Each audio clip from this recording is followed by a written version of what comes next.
Bago tayo mag-umpisa mga chong, pakilike muna na tong video dahil malaking tulong na iyan sa ating munting channel. Walito ngang si PBA Commissioner Willie Marcial ay nagpaliwanag nga patungkol sa timing ng pag-approve ng PBA sa acquisition ng Converge kay Mac Talio at pagkuha naman ng TNT kay Quincy Miller na dating import ng Converge Fiber Xers. Wala yung pakikumay Willie Marcial. Personal niyang kinausap noon itong si Mac Talio tungkol sa pagbabalik neto sa liga bago pa man ang issue kay Quincy Miller. Kaya naman hindi konektado ang issue ni Mac Talio at Quincy Miller. Well, sa pambalita, punta naman tayo sa rookie ng SMB na si Kit Jimenez na kasalukuyang naglalaro sa MPBL. Pero may mga ugong-ugong na gagawin lamang itong trade asset ng SMB. Pero ayon naman sa report, hindi gagawing trade asset ng San Miguel Birimen itong si Kit Jimenez dahil may plano raw ang management na gawing full-time assistant coach itong si Chris Ross sa kupunan kung saan ang papalit sa bakanteng pwesto neto ay si Kit Jimenez.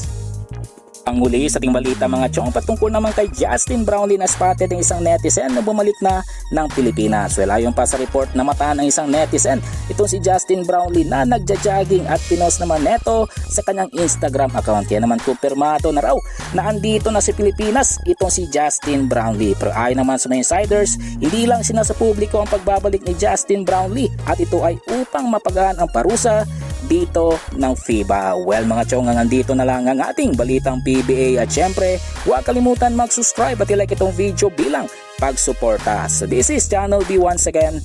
I'm out.